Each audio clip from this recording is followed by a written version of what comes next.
കാലം ഇറങ്ങിയത് 2009 മുതൽ 2013 ലാസ്റ്റ് വരെ ഇറങ്ങിയ ഒരു മോഡലാണത്.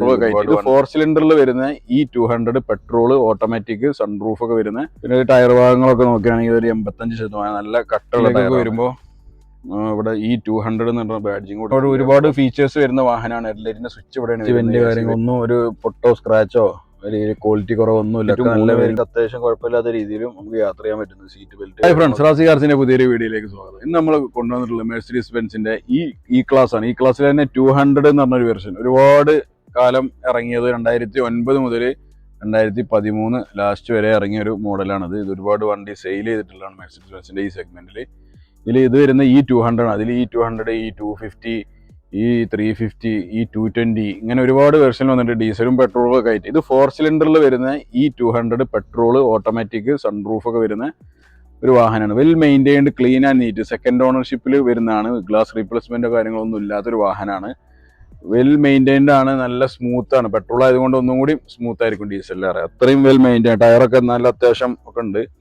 അപ്പോൾ ഇതിന്റെ നമുക്ക് കൂടുതൽ ഡീറ്റെയിൽസ് എന്തൊക്കെയാണെന്നുള്ളത് നമുക്കൊന്ന് പരിശോധിക്കാം. അതിന്റെ മുന്നായിട്ട് നമ്മുടെ റാസി കാർസിന്റെ വീഡിയോ ആദ്യമായിട്ട് കാണുന്ന ആൾക്കാരാണെങ്കിൽ ജസ്റ്റ് സബ്സ്ക്രൈബ് ചെയ്യാൻ വേണ്ടി ശ്രമിക്കുക, ലൈക്ക് ചെയ്യണം. പിന്നെ നിങ്ങൾ കമന്റുകളൊക്കെ നമ്മൾ കമന്റ് ബോക്സിലൂടെ ചെയ്യുക. പിന്നെ നമുക്ക് ഒരു നോട്ടിഫിക്കേഷൻ നിങ്ങൾക്ക് വരുന്നതിന് വേണ്ടി ബെല്ലൈക്കനെ ക്ലിക്ക് ചെയ്താൽ മതി. നോട്ടിഫിക്കേഷൻ വന്നുകൊണ്ടിരിക്കും. നിങ്ങളുടെ ഫ്രണ്ട്സിലേക്കും ഒക്കെ കാറുകൾ അന്വേഷിക്കുന്ന ആൾക്കാരൊക്കെ ഉണ്ടെങ്കിൽ അവരിലേക്ക് ഇത് ഷെയർ ചെയ്യാൻ വേണ്ടി ശ്രമിക്കുക. നമ്മൾ നല്ലൊരു ഓഫർ പ്രൈസിലാണ് ഈ വാഹനം കൊടുക്കുന്നത്. അപ്പോൾ എന്തൊക്കെയാണ് ഇതിന്റെ വിശേഷങ്ങൾ നമുക്ക് നോക്കാം.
അത് 2010 വരുന്നൊരു വാഹനമാണത്. 2009 വന്നിട്ടുള്ളത്. നമ്മൾ ഈ വാഹനം 2010 രജിസ്ട്രേഷൻ ചെയ്തിട്ടുള്ളത്. പിന്നെ ടയർ ഭാഗങ്ങളൊക്കെ നോക്കുകയാണെങ്കിൽ ഒരു 85% നല്ല കട്ടുള്ള ടയറാണ്. 4 ടയറും നല്ല ക്വാളിറ്റി തന്നെ ഉണ്ട്. പിന്നെ ഗ്ലാസ് ഭാഗമൊക്കെ നോക്കുകയാണെങ്കിൽ റീപ്ലേസ്മെന്റോ കാര്യങ്ങളൊന്നും ഗ്ലാസ്സൊന്നും ഇല്ല. നല്ല ഒറിജിനൽ ഗ്ലാസ്സുകളൊക്കെ തന്നെയാണ് ഉള്ളത്. സൈഡ് പ്രൊഫൈലും കാര്യങ്ങളൊന്നും ഇല്ല. റീപെയിന്റ് വളരെ മൈന്യൂട്ടായിട്ടുള്ള ബമ്പറോ കാര്യങ്ങളൊക്കെ മാത്രം റീപെയിന്റ് ചെയ്തിട്ടുള്ളൂ. ബാക്കിയൊക്കെ ഒറിജിനൽ പെയിന്റ് തന്നെയാണ് ഉള്ളത്. വളരെ മൈന്യൂട്ടായിട്ടുള്ള സ്ക്രാച്ചുകളൊക്കെ നമ്മൾ അങ്ങനെ തന്നെ വെച്ചിട്ടുണ്ട്. വെറുതെ റീപെയിന്റ് ചെയ്തിട്ട് അതിൻ്റെ ക്വാളിറ്റി നശിപ്പിക്കേണ്ടെന്ന് വിചാരിച്ചാൽ ചെയ്യാതിരുന്നിട്ടുള്ളത്.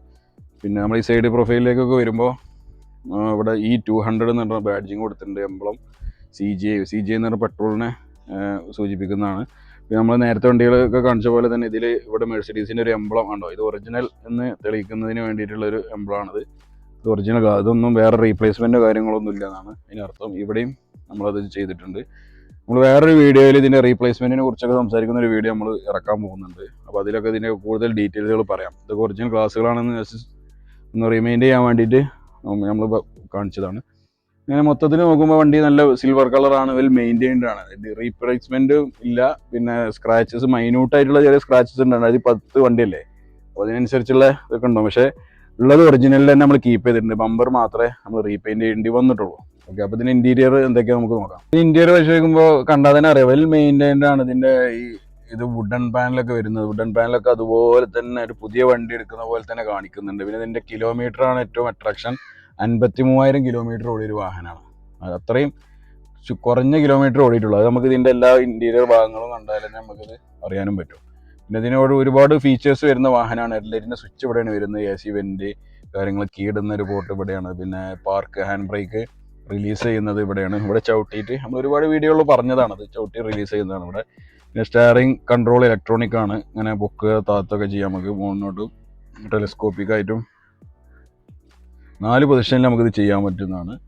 പിന്നെ അതിൻ്റെ ഇൻറ്റീരിയർ ഇവിടെ സീറ്റ് അഡ്ജസ്റ്റ്മെൻറ്റിലേക്ക് വരുമ്പോൾ എല്ലാം വർക്കിംഗ് ആണ്. സീറ്റ് അഡ്ജസ്റ്റ്മെൻറ്റ്, ഹെഡ് റെസ്റ്റ് എല്ലാം ഉണ്ടോ, എല്ലാം വർക്കിംഗ് ആണുള്ളത്. ഒന്നും വർക്ക് ചെയ്യാത്തതായിട്ടുള്ള ഒന്നുമില്ല.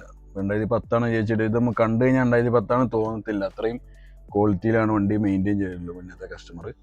പിന്നെ മെമ്മറി ഫങ്ഷൻസ് കാര്യങ്ങൾ എല്ലാം ഉണ്ട്. പിന്നെ ഇതിൻ്റെ ഈ ഭാഗങ്ങളൊക്കെ പരിശോധിക്കുമ്പോൾ AC വെൻ്റ് കാര്യങ്ങളൊന്നും ഒരു പൊട്ടോ സ്ക്രാച്ചോ ഒരു ക്വാളിറ്റി കുറവൊന്നുമില്ല, ഒക്കെ നല്ല വെൽ മെയിൻറ്റെയിൻ ചെയ്തിട്ടുള്ളത്. നമുക്കൊരു സ്റ്റീരിയോ വരുന്നുണ്ട്, സ്റ്റീരിയോ കൺട്രോൾ കാര്യങ്ങളൊക്കെ ഇവിടെ വരുന്നത്. ട്രാൻസ്മിഷൻ ഓട്ടോമാറ്റിക് ആണ്, അതിൻ്റെ ഒരു പാർട്ടാണ് ഇവിടെ വരുന്നത്. ഞാൻ നേരത്തെ പറഞ്ഞാൽ വുഡ് ആൻഡ് പാനലൊക്കെ കണ്ടില്ല, നല്ല ഒരു ക്വാളിറ്റിയിൽ തന്നെയാണ് എപ്പോഴും നിലനിൽക്കുന്നത്. അത് വലിയൊരു കാര്യമാണ്, മറ്റൊക്കെ ഫെയ്ഡ് ആയിട്ടുണ്ടാകാൻ സാധ്യത ഉണ്ടാവലുണ്ട്.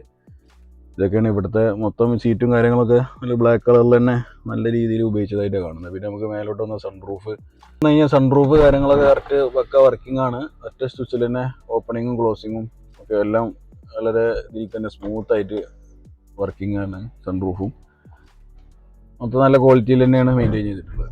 ബാക്ക് പോർഷൻ നമുക്ക് അത്യാവശ്യം നല്ല രീതിയിൽ തന്നെ ഒരു സുഖമായിട്ട് ഇരുന്ന് 2 പേർക്ക് വളരെ വിശാലമായിട്ടും 3 പേർക്ക് അത്യാവശ്യം കുഴപ്പമില്ലാത്ത രീതിയിലും നമുക്ക് യാത്ര ചെയ്യാൻ പറ്റുന്നത്. സീറ്റ് ബെൽറ്റ് കാര്യങ്ങളൊക്കെ തന്നെ ബാക്കിലും വന്നിട്ടുണ്ട്, ഒരുപാട് കാലം മുന്നേ ഉണ്ട്. പിന്നെ സൈഡിൽ കർട്ടണ് നമുക്ക് ഇവിടെ വന്നിട്ടുണ്ട്. പിന്നെ ബാക്ക് വിൻഡോ കർട്ടണും ഉണ്ട് നമുക്ക്. അങ്ങനെ മൊത്തത്തിൽ അത്യാവശ്യം വേണ്ട ആഡംബരം എല്ലാം ഉണ്ട്. പിന്നെ AC യുടെ കൺട്രോൾ കാര്യങ്ങൾ, ടെമ്പറേച്ചറിൻ്റെ കൺട്രോളിങ്ങും ഉണ്ട്, ഫാന് കൺട്രോൾ ചെയ്യാനുള്ളതും ബാക്കിൽ തന്നെ കൊടുത്തിട്ടുണ്ട്. ഈ C ക്ലാസ്സിലേക്കൊക്കെ നോക്കുകയാണെങ്കിൽ ഫ്രണ്ടിൽ നിന്നുള്ള കൺട്രോളിങ് മാത്രമേ ഉള്ളൂ. ഈ ക്ലാസ് ആയതുകൊണ്ട് പുറകിലും നമുക്ക് അത്യാവശ്യം വേണ്ട ഫീച്ചേഴ്സും എല്ലാം കമ്പനി കൊടുത്തിട്ടുണ്ട്. അപ്പോൾ മെർസിഡീസ് ബെൻസിൻ്റെ ഈ 200 ആണിത്. നമ്മൾ ഓൾറെഡി ഇൻറ്റീരിയർ എക്സ്റ്റീരിയർ ഫീച്ചേഴ്സ് കാര്യങ്ങളൊക്കെ നമ്മൾ പറഞ്ഞിട്ടുണ്ട്. ചില കാര്യങ്ങളൊക്കെ ചിലപ്പോൾ വിട്ടുപോയിട്ടുണ്ടാവും. അപ്പോൾ വിട്ടുപോയതൊക്കെ ഉണ്ടെങ്കിൽ നിങ്ങൾ കമൻറ്റിലൂടെ ഒന്ന് രേഖപ്പെടുത്താൻ വേണ്ടി ശ്രമിക്കും വേണം.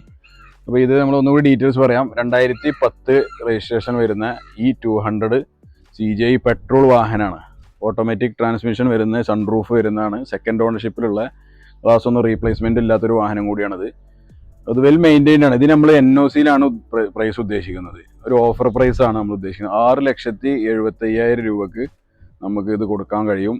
നല്ല ക്വാളിറ്റി വണ്ടിയാണ്, അതൊന്ന് പ്രത്യേകം ശ്രദ്ധിക്കും വേണം. പിന്നെ ഇത്തരം വണ്ടികൾക്ക് 2010 ആയതുകൊണ്ട് തന്നെ നമ്മൾ സർവീസ് ഹിസ്റ്ററി എടുക്കാൻ നമ്മൾ പോകാറില്ല. വേണമെങ്കിൽ കസ്റ്റമർക്ക് വേണമെങ്കിൽ നമുക്ക് അതിനുള്ള സാഹചര്യങ്ങൾക്ക് ഒരുക്കി കൊടുക്കാം. ഇതിൻ്റെ മെയിൻ കാരണം എന്ന് വെച്ചാൽ എന്തായാലും ഇത്ര വർഷം ആയ വണ്ടികളൊന്നും കമ്പനിയിലാവില്ല സർവീസ് ചെയ്തിട്ടുണ്ടാവുക. ഒരു 7, 8, 9 വർഷങ്ങളൊക്കെയാണ് കമ്പനി. കാരണം ഇപ്പോൾ ഒരു നോർമൽ സർവീസിന് തന്നെ ഇതിന് നമുക്ക് വരുന്നത് ഒരു 30,000-35,000 രൂപയാണ് കമ്പനിയിൽ സർവീസ് വരുന്നത്, ഓയിൽ സർവീസ്. അപ്പോൾ അതുകൊണ്ട് തന്നെ അത് നമ്മൾ പുറത്തുനിന്ന് അത്യാവശ്യം ക്വാളിറ്റി ഉള്ള ഓയിലും കാര്യങ്ങളൊക്കെ വെച്ചിട്ട് ഓയിൽ സർവീസ് ചെയ്യാൻ നമുക്കൊരു 10,000 രൂപയുടെ താഴെ വരുന്നുള്ളൂ. അപ്പോൾ ഈ ഒരു ഡിഫറൻസ് കാരണം ആണ് പുറത്തുനിന്ന് ആൾക്കാർ ഒരു 8-9 വർഷം കഴിഞ്ഞാൽ പിന്നെ പുറത്തുനിന്ന് സർവീസ് ചെയ്യണം. അപ്പോൾ അതുകൊണ്ടാണ് നമ്മൾ ഇതിൻ്റെ സർവീസ് ഹിസ്റ്ററി ഒന്നും എടുക്കാൻ പോകാത്തത്. നേരെ മറിച്ച് കുറച്ചുകൂടി മോഡൽ കൂടിയതാകുമ്പോൾ നമ്മൾ സർവീസ് ഹിസ്റ്ററി എടുത്തിട്ട് തന്നെയാണ് സെയിൽ ചെയ്യുന്നത്. പക്ഷേ ഇത് സർവീസ് ഹിസ്റ്ററി ഇല്ലയെന്ന് വെച്ചിട്ട് അങ്ങനെ പ്രശ്നങ്ങളൊന്നുമില്ല. നമ്മൾ പഴയ മോഡൽ ആയതുകൊണ്ടാണ് എടുക്കുക. അത് നല്ല വെൽ മെയിൻറ്റെയിൻഡ് ആണ്, കസ്റ്റമർക്ക് വന്ന് നോക്കിയാലേ അറിയാൻ പറ്റും. ഓൾ കേരള നമ്മൾ സർവീസും കൂടി ഈ വാഹനം നമ്മളിൽ നിന്ന് എടുക്കുന്ന വാഹനങ്ങളൊക്കെ അല്ല ഓൾ കേരള എന്നിട്ട് നമ്മൾ സർവീസും കൊടുക്കുന്നതാണ്. ഫ്രീ അല്ല, അതിന് വേണ്ട ഒരു ചെറിയൊരു കോസ്റ്റ് ഉണ്ടാവും.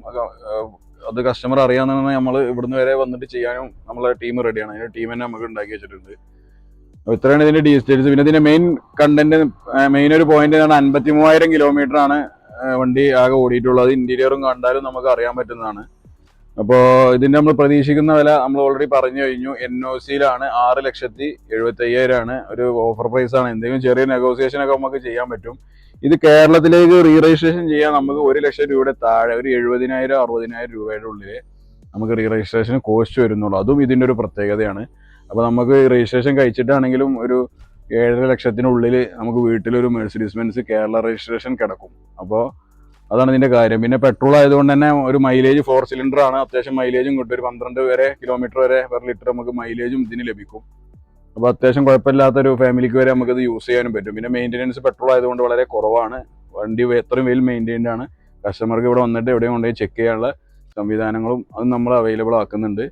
അപ്പോൾ ഇത്രയാണ് ഇതിൻ്റെ ഡീറ്റെയിൽസ്. പിന്നെ അപ്പോൾ നമ്മളെ റാസി കാർസിൻ്റെ വീഡിയോ എല്ലാവരും സബ്സ്ക്രൈബ് ചെയ്യാൻ വേണ്ടി ശ്രമിക്കുക. ചാനൽ ചെയ്തിട്ടില്ലെങ്കിൽ ചെയ്യാൻ വേണ്ടി ശ്രമിക്കണം. പിന്നെ നമ്മുടെ വീഡിയോസ് ഈയിടെയായിട്ട് കുറച്ച് കുറവുണ്ടായി. നമ്മൾ പുറത്ത് ഡൽഹിയിൽ പർച്ചേസിങ്ങിന് പോയതുകൊണ്ടാണ് വീഡിയോസിൻ്റെ ഒരു ഗ്യാപ്പൊക്കെ വന്നത്. അപ്പോൾ ഇനി അങ്ങോട്ട് നമുക്ക് 10-20 വാഹനങ്ങളോളം വന്നിട്ടുണ്ട്. BMW, മെഴ്സിഡീസ്, ഓഡി A3 ഒക്കെ നമുക്ക് ഇനി വരാനുണ്ട് അടുത്ത വീഡിയോസിൽ. BMW 5 സീരീസുകൾ നല്ല വണ്ടികളുണ്ട്. അപ്പോൾ അതൊക്കെ വരുന്നുണ്ട്. അപ്പോൾ നിങ്ങൾ സ്റ്റേ ട്യൂൺ. പിന്നെ സബ്സ്ക്രിപ്ഷൻ ചെയ്യുന്നതോട് കൂടി ആ ബെല്ലൈക്കണും കൂടി അമർത്തി കഴിഞ്ഞാൽ നമ്മുടെ വരും വീഡിയോകളൊക്കെ നോട്ടിഫിക്കേഷൻ ആയിട്ട് നിങ്ങളുടെ ചാനലിലേക്ക് എത്തുന്നതാണ്. പിന്നെ കോൺടാക്ട് നമ്പർ ഉണ്ട് ഇതിൽ. ജസ്റ്റ് ഒന്ന് വിളിച്ചിട്ട് വണ്ടി അവൈലബിൾ ആണോ നോക്കിയിട്ട് വേണം വരാൻ. അപ്പോൾ നമ്മൾ ഇത്രയാണ് വണ്ടി ഡീറ്റെയിൽസ്. അപ്പോൾ അടുത്തൊരു വീഡിയോയുമായി വരുന്നവരെല്ലാവർക്കും ബൈ. Thank you.